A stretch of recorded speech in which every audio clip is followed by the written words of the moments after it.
ममता ने तरेरी आंख।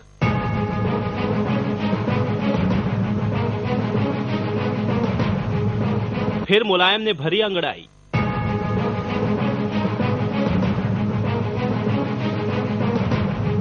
करुणानिधि ने भी की हिमाकत।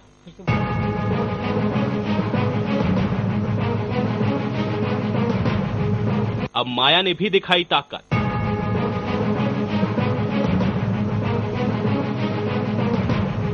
अब मेरी जिम्मेवारी बनती है कि मैं इसके ऊपर सोच समझ के फैसला लूं, लेकिन देरी नहीं होगी। चुनाव के लिए शरद पवार भी हैं तैयार।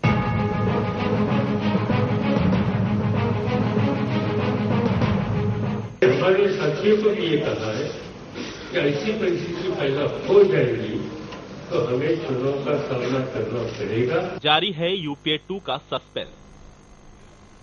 तो स्वागत है आपका प्राइम टाइम में और मैं हूं आयुष। और माया का सस्पेंस अभी भी बरकरार है। 2M बम हम कह सकते हैं पहले ही सरकार को आंख दिखा चुके हैं और आज मायावती का जो स्टेटमेंट रहा है उसको लेकर हम ये कह सकते हैं कि मायावती ने पत्ते अपने नहीं खोले हैं, लेकिन प्रेशर बम जरूर केंद्र सरकार के ऊपर उन्होंने अपना चला दिया है। यानी कि प्रेशर बनाने की कहीं ना कहीं कोशिश मायावती ने आज जरूर करी है। और मायावती का जो स्टेटमेंट अभी आपने सुना है उसको देखकर कम से कम हम ये जरूर कह सकते हैं कि मायावती अभी भी सस्पेंस को बरकरार रखे हुए हैं, क्योंकि मायावती ने स्पष्ट तौर पे कहा है कि कार्यकारिणी की जो बैठक हुई है उसमें अंतिम निर्णय खुद मायावती को लेना है। और अब मायावती किस तरीके से केंद्र सरकार के ऊपर दबाव बनाएंगी ये देखना बड़ा दिलचस्प होगा। और आज अपने प्राइम टाइम में हम इसी के ऊपर चर्चा करेंगे। हमारे साथ 3 मेहमान जुड़ेंगे। मैं परिचय करवाता हूं आपका।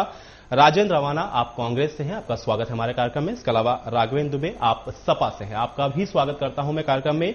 दीपक गौड़, आप वरिष्ठ पत्रकार हैं, आपका भी मैं स्वागत करता हूं। इसके अलावा फोन पर हम विजय बहादुर सिंह जो सांसद हैं बीएसपी के, उनको भी जोड़ने की कोशिश करेंगे। आखिर उनसे भी जानेंगे कि ये मायावती का जो सस्पेंस है इसके पीछे का क्या कुछ सस्पेंस है वो हमको जरा समझाएं। तो मायावती ने जिस तरीके से अपना सस्पेंस बरकरार रखा है, इसका आने वाले दिनों में राजनीतिक अगर हम गलियारों की बात करें तो उसके ऊपर क्या कुछ असर पड़ेगा, जरा देखिए ये खास रिपोर्ट और समझिए कि मायावती किस तरीके से दबाव की राजनीति खेल रही हैं।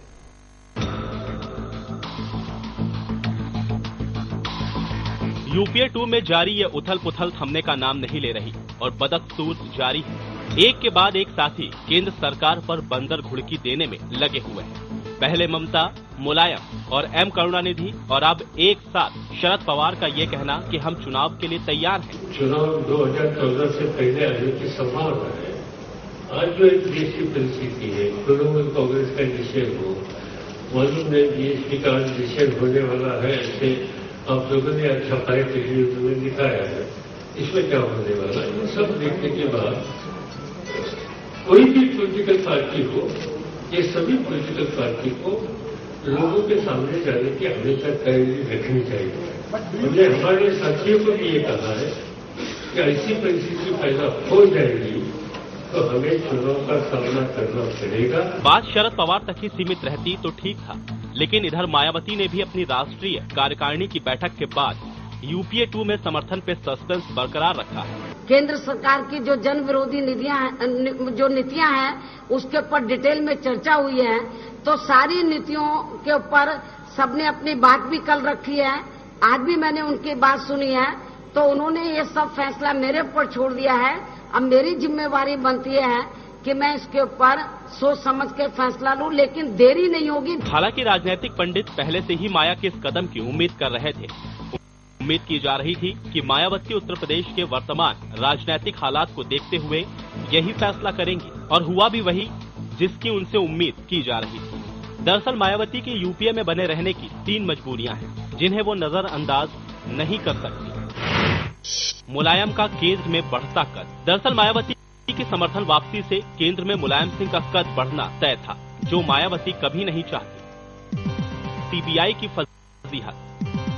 ताज कॉरिडोर मामले में सुप्रीम कोर्ट के डंडे के बाद सीबीआई और केंद्र सरकार से जवाब तलब किया गया है, जिसे ध्यान में रखते हुए मायावती अभी कोई मुसीबत मोल नहीं लेना चाहती।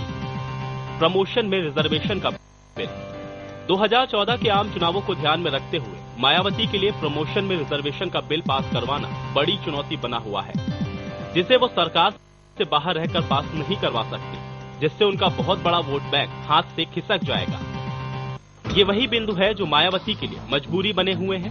मायावती की इन्हीं मजबूरियों को देखते हुए समाजवादी पार्टी भी चुटकी लेने से नहीं चूक रही, तो सरकार अब भी उन्हें समझा लेने की उम्मीद लगाए बैठी है। मैं तो यही कहूंगा कि जो हमारे समर्थक दल हैं, उनसे मेरा तो यही कहना है कि भाई अगर कहीं किन्हीं चीजों पे, किन्हीं नीतियों पे मतभेद है तो हम उनको समझाने की कोशिश करेंगे, समझाने बुझाने की, उनको कन्विंस करने की कोशिश करेंगे। मायावती जी से आपको क्या उम्मीद थी?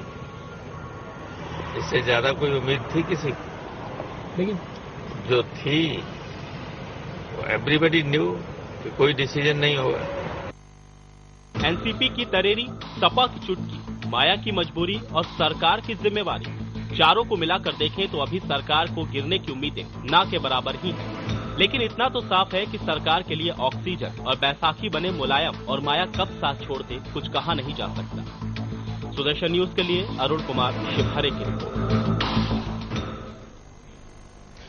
तो इसे मायावती की मजबूरी समझा जाए या दबाव की राजनीति, लेकिन सवाल अभी भी जस के तस है कि आम जनता जो महंगाई और भ्रष्टाचार के मुद्दे पे इन दिनों पिस रही है, उसमें ये जो राजनीतिक दल हैं वो राजनीति करने से चूक नहीं रहे हैं, एक भी मौका गंवाना नहीं चाहते हैं, चाहे मायावती हो, चाहे मुलायम सिंह हो या फिर अन्य पार्टियां हो। चलिए सबसे पहले राघवेंद्र जी